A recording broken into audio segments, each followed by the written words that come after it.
बहुत मुश्किल होता है क्योंकि आप किसी को बता रहे हो किसी के बॉडी का आप एक पार्ट परमानेंटली निकाल दोगे। कई लोगों का स्किन तक गलने लगा है फेस का। This is shocking to us also कि आपके डॉक्टर होके हमको आंख बचाने की जगह कभी कभी पेशेंट को आंख निकालने की सलाह भी देनी पड़ती है। तो ऑपरेशन जैसे कि डॉक्टर के लिए भी दुखद है क्योंकि जान आंख से ऊपर आती है। हम जान बचानी है तो हमको आंख निकालना पड़ता है। ऐसा जरूरी नहीं है कि आप पहले से डायबिटिक हो तभी अफेक्ट। मैं डॉक्टर प्रियता सेठ हूँ, मैं ऑक्यूलोप्लास्टिक सर्जन हूँ। इस समय म्यूकोरमाइकोसिस के केसेस बहुत ज़्यादा हैं एंड जो भी आ रहे हैं वो काफ़ी एडवांस स्टेज में आ रहे हैं हमारे पास।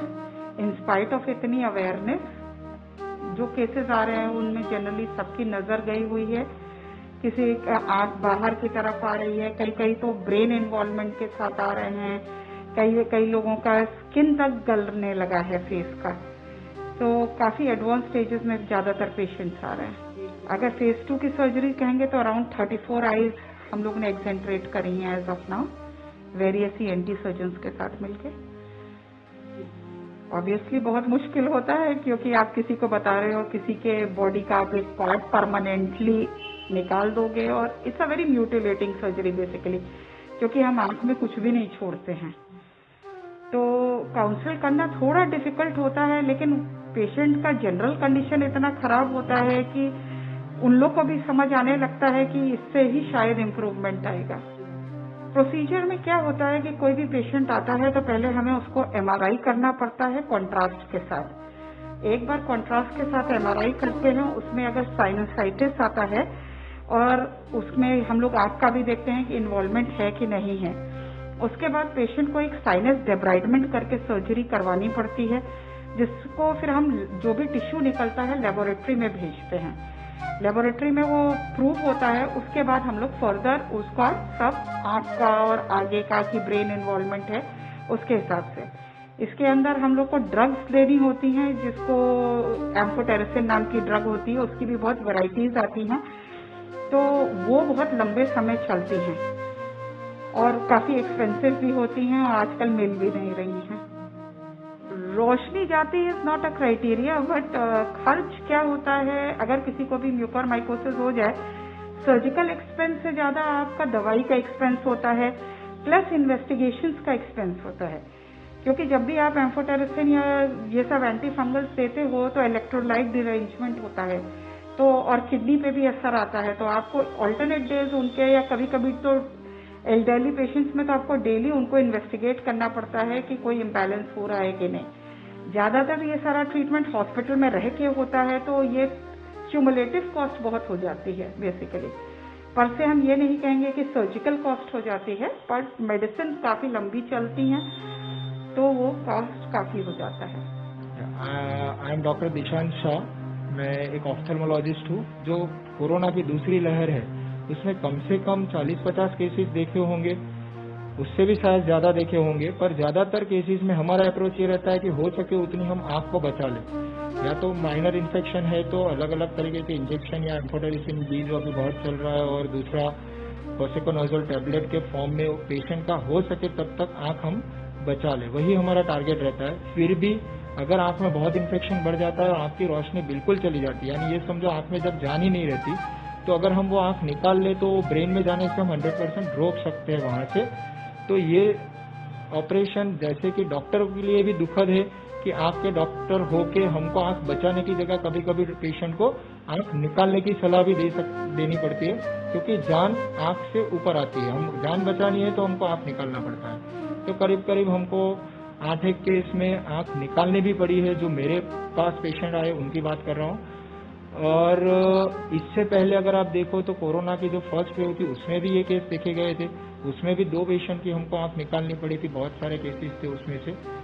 और उससे पहले की अगर आप सोचो तो जो भी इम्यूनो कॉम्प्रोमाइज है, जैसे किसी को कीमोथेरापी चल रहा है, बहुत डायबिटिक कीटोएसिडोसिस है, या तो पेशेंट पहले से बहुत इम्यूनो कॉम्प्रोमाइज यानी जिसकी इम्यूनिटी बहुत कम है, उसको भी ये होता था पहले भी, पर उसका रेट बहुत कम था। ये समझो कि हम ज़्यादातर केसेस में उसकी आँख बचा लेते थे, क्योंकि वो फंगस वो टाइम पे इतना फास्ट नहीं पेनिट्रेट कर रहा था। जैसे कि अभी 5 या 6 दिन में पेशेंट के दिमाग तक पहुंच जाते, उतना फास्ट इन्वेजन है। जबकि पहले के केस में हमको कम से कम 1 हफ्ता मिलता था, तो पेशेंट के पास भी आने का टाइम था डॉक्टर के पास, और हम ज़्यादातर केस में आँख को बचा लेते थे। ये समझो कि जैसे कि पिछले 10 साल में कुल मिलाकर अगर म्यूकोरमाइकोसिस के कई सारे केस भले देखे हो हमने आगे भी, पर इतने तो नहीं, तो भी 2 या 3 पेशेंट की हार्डली मुझे आँख रिमूव करनी पड़ी है। पहले वेव में 2 की रिमूव करनी पड़ी और ये वेव में शायद 8-9 की रिमूव करनी पड़ी। तो this is shocking to us also. अभी का साइंस उसके पीछे भी लगा है कि why it is increasing in our country only. There are so many reasons because of poor hygiene, highest diabetic patients we have, और प्लस पुअर कंट्रोल। कई बार एक कॉमन सा मिथ है जो मेरे पेशेंट के साथ मैंने बहुत सारे पेशेंट को देख के मुझे पता चला है कि जैसे कोरोना होता है तो पेशेंट को लगता है मेरा इम्यूनिटी डाउन हो गया है, मेरा वजन कम हो गया है, तो इतना वेट लॉस के बाद अभी क्या करना है। तो लोग अचानक से बहुत सारी मिठाइयाँ खाना चालू कर देते हैं, बहुत सारी कैलोरी, उससे उसका शुगर एकदम से हाई हो जाता है, और पेशेंट को कभी कभी पता भी नहीं रहता कि मुझे डायबिटीज है या तो मुझे स्टीरॉयड की वजह से शुगर बढ़ चुका है।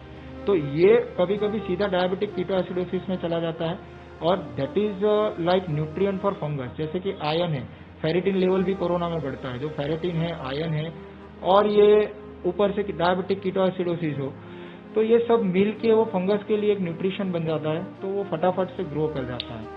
तो बेस्ट रास्ता तो यही है कि पहले अपना इम्यूनिटी को बना के रखो और कोविड प्रोटोकॉल फॉलो करो। कोरोना नहीं होगा तो ज्यादातर ये फंगस आज के टाइम में होने का चांस बहुत कम है। दूसरा, शुगर कंट्रोल रखो, और तीसरा, हो सके उतना स्टीरॉयड बिना डॉक्टर की एडवाइस के बिल्कुल मत लो, और जितना भी हो सके अपना ओरल और नेजल हाइजीन का पूरा ख्याल रखो। हो सके तो nasal spray, normal saline drops मिलता है, बिटाडिन गार्गल मिलता है, वो आप कर सकते हो, बट अभी ये सब शुरुआती स्टेज में है। We are also doing research on this, why it is happening in our India. तो यही मैं आप सबसे बोलना चाहता हूँ, just prevent COVID, that is the only solution, and take vaccine. I strictly advise everybody, please please please take vaccine, be vaccinated.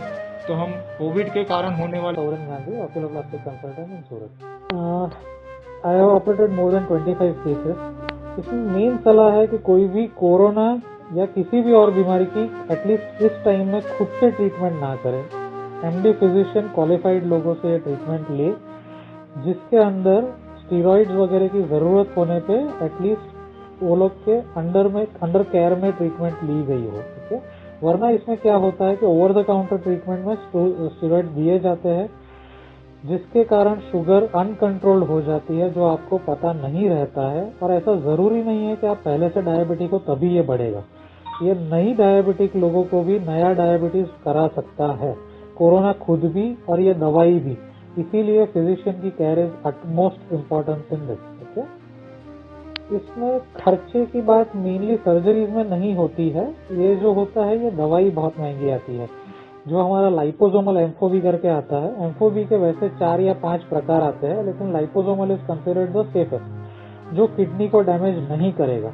वरना बाकी के सारे फॉर्म्स किडनी को डैमेज करते हैं और बाकी के शरीर पे उसकी आड़असर काफी अच्छी होती है, तो बुरी होती है। तो उसके मुताबिक हमको लाइपोसोमल देना पड़ता है। लाइपोसोमल का रोज का डोज अगर एमआरपी के ऊपर कंसिडर करोगे तो वो 60 केजी के आदमी का डोज तकरीबन 30 से 40 हजार का सिर्फ डोज होगा दवाई, ठीक है, दिन का। और वैसे हमको मिनिमम 10 to 14 डेज का कोर्स आता है। It can be extended till 28 days, so you can imagine it is an extremely expensive. સતત 24 કલાક સમાચાર જોવા માટે ડાઉનલોડ કરો ETV ભારત એપ।